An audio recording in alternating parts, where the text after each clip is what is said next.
For me, the first thing that happens is I get to feel really relaxed when someone comes over because they are being curious. And that for me is really refreshing in quite a frantic, chaotic world.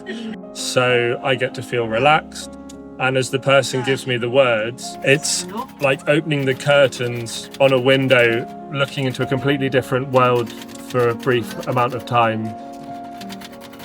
I've seen a lot of people cry, and it's that being seen, like something in the story has intuitively connected to some part in their lives, and it has allowed them, they've felt it's okay to cry.